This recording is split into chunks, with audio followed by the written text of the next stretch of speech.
Қайырлы күн баршаларыңызға, менің каналыма қош келіпсіздер.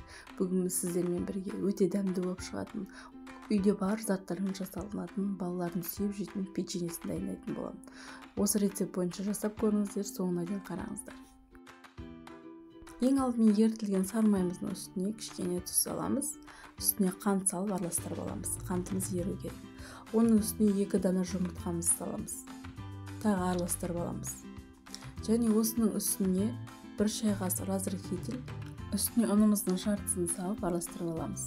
Осыдан кейін екінші бөлігін саламыз. Жақсылап араластырып аламыз, қолымызбен араластырамыз.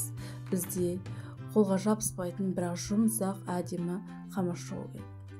Осы қамырымызды пергамент төселген формамызға дөңгелетіп орналастыратын боламыз. Қалаған формада жасасаңыз болады. Мен дөңгелек қылып орналастырдым. Мінекей барлығын орналастырып болғаннан кейін 180 градуста 20-25 минутта пісіріп аламыз, қызарғанша. Мінекей біздің печеньелеріміз әдемі болып сарғайып пісіп шықты.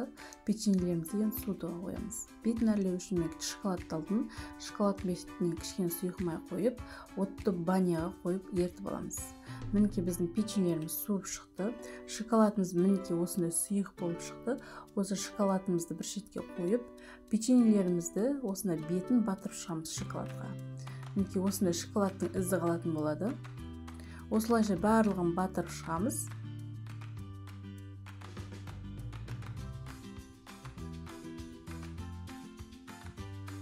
Шоколад жағылған печеньелеріміз дайын.